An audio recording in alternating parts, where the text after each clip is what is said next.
매일 성경과 함께하는 아름빛 교회 말씀 묵상, 아름빛 바이블 킷 시간입니다.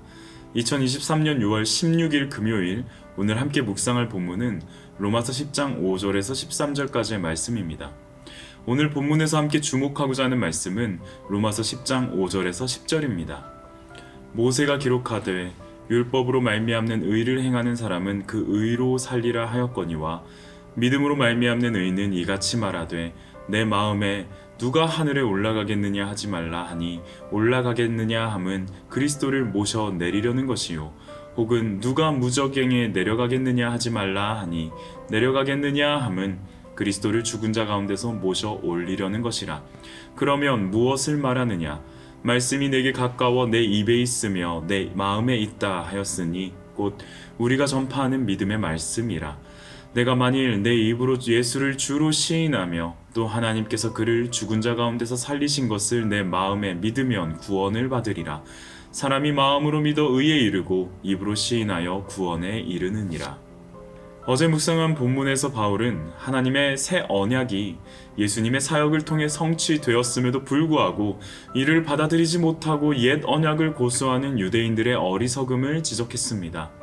오늘 말씀에서는 옛 언약과 새 언약의 대조를 통해 유대인들의 문제를 부연하는데요. 특히 의를 얻는 방법에 집중합니다. 먼저 옛 언약이 말하는 내용을 소개합니다. 모세의 기록은 율법에서 난 의를 행하는 사람이 그 안에서 살게 될 것이라 라고 말합니다. 바울은 율법에서 난 의 자체를 비판하고 있지 않습니다. 출애굽 당시 모세의 가르침의 기원이 하나님이셨기에 율법에서 난 의의 원리 자체는 문제될 것이 없었습니다. 사실 이 율법에서 난 의는 언약 관계를 배경으로 합니다. 하나님은 언약 백성을 사랑하고 관계에 신실해야 하며 백성은 율법이 제시한 하나님의 뜻을 성실하게 이행하면서 관계에 충실해야 합니다. 이처럼 율법에서 난 의는 언약 백성이 율법을 지키며 하나님과의 관계를 잘 유지하는 언약 백성다운 상태로 인정받는 것을 의미합니다.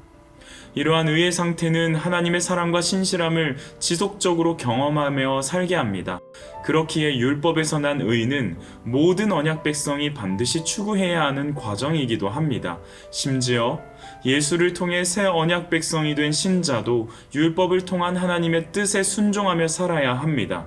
물론 모세 율법의 모든 조항을 문자적으로 따를 것은 아니지만 십계명으로 대표되는 율법의 핵심 정신으로서 하나님 사랑과 이웃 사랑을 반드시 삶으로 표현해야 한다고 바울과 신약의 기자들은 강조합니다. 종교개혁은 신자의 행위를 구원의 공로로 여기는 카톨릭의 폐단에 맞서서 일어났습니다. 그러다 보니 자칫 이 프로테스탄트는 율법이나 순종의 행위를 부정적으로만 보게 할 우려도 낳게 되었습니다.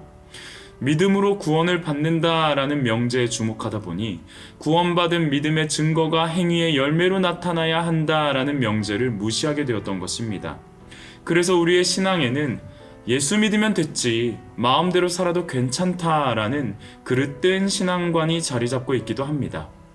로마서에서 바울은 예수께서 율법의 마침이 되셨다라고 이야기하는데 이것은 율법을 폐기하셨다라는 의미가 아닙니다. 우리는 앞서 6장과 7장에서 비슷한 이야기를 나누었습니다. 은혜로 구원을 받은 자가 자기 마음대로 죄를 지으며 살 수 있겠는가? 라는 질문에서 말이죠. 모세의 율법은 사람을 구원할 수 없으나 예수 그리스도를 믿음으로 구원받은 사람은 율법의 정신에 근거한 열매를 맺어야 한다는 것이 바울이 말하는 이 믿음과 행함의 관계입니다.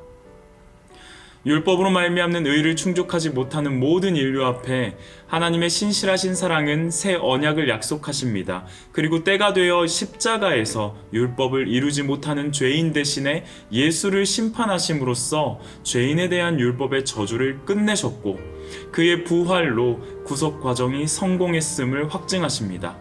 이제는 옛 언약 안에 있는 유대인을 포함한 모든 죄인은 하나님의 주권적인 일하심에 믿음으로 응답하면 죄 용서와 함께 새 언약의 관계 안으로 들어갈 자격을 얻게 됩니다.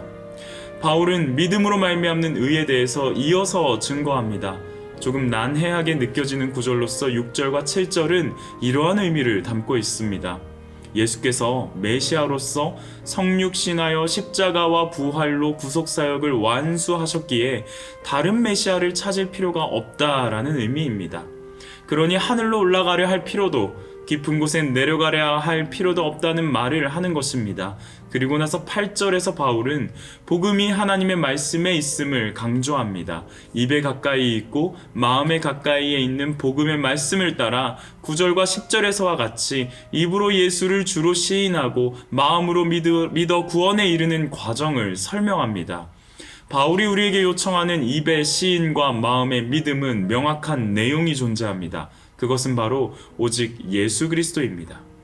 예수께서 나의 주인 되심을 입으로 시인하며 예수께서 십자가와 부활로 사역하심을 마음에 믿는 것입니다. 저와 여러분은 믿음으로 난 의에 따라 하나님의 자녀가 된 사람들입니다. 오늘 말씀을 통해서 점검해 보아야 할 것은 내 입으로 시인한 내용이 정말로 내 삶에 가한가라는 질문에서 시작됩니다. 예수님을 주인으로 인정하고 계십니까? 여전히 내가 하고 싶은 방식대로, 내 생각의 결정대로, 내가 내뱉고 싶은 단어와 문장으로 말하고 있다면 정말 예수님을 주인으로 인정하고 있는 모습이라고 생각하십니까? 저는 이따금 예수님을 저의 마음 문밖에 세워둘 때가 많습니다. 중요한 결정을 해야 할 때 예수님, 잠시만 밖에 나가 계세요. 불쾌하고 기분 좋지 않은 일이 있을 때 예수님, 저 지금 감정 컨트롤 해야 하니까 잠시만 밖에 나가 계세요. 내가 원하는 대로 일이 잘 풀려갈 때 거봐요 예수님, 제가 생각한 대로 하니까 이런 결과가 나오는 거 보이시죠? 그러니 잠시만 밖에 나가 계세요. 내 삶의 순간순간마다 예수님을 끊임없이 문 밖에 서 계시도록 만들었던 저의 모습을 회개합니다. 그리고 오늘도 제 삶의 주인이 예수님이 되시기를 간절히 구하며 부탁드립니다. 함께 기도하겠습니다. 내 마음의 한 자리, 가장 귀한 그 자리, 주 오셔서 다스리소서. 주님만 나의 영광. 하나님께서 허락하신 새 언약이 아니고서는 제가 하나님을 아버지라, 나의 주인이라 고백할 수 없었을 것입니다. 그 은혜를 기억하며 사는 오늘 하루가 되게 하여 주옵소서. 그리고 머리와 마음으로만 기억만 할 뿐 아니라 내 손과 발이, 내 입술과 마음이 그에 합당한 열매를 맺어가는 하루가 되게 하옵소서. 가지려 하고 채우려 하기보다는 나누게 하시고, 자기의 유익을 구하려 하기보다는 다른 사람의 유익을 먼저 보고 내어줄 수 있는 마음을 주옵소서. 서로 사랑하려고 하셨던 예수님의 말씀과 같이 율법의 정신을 따라 살아가는 우리가 되게 하여 주옵소서. 무엇보다도 예수님을 주인으로 모시는 자가 되게 하여 주옵소서. 삶의 한 절, 한 순간, 한 구석구석마다 주님께 의견을 구하고 그 일하심을 기대하며 나아가는 하루가 되게 하여 주옵소서. 감사드리며 예수님의 이름으로 기도합니다. 아멘.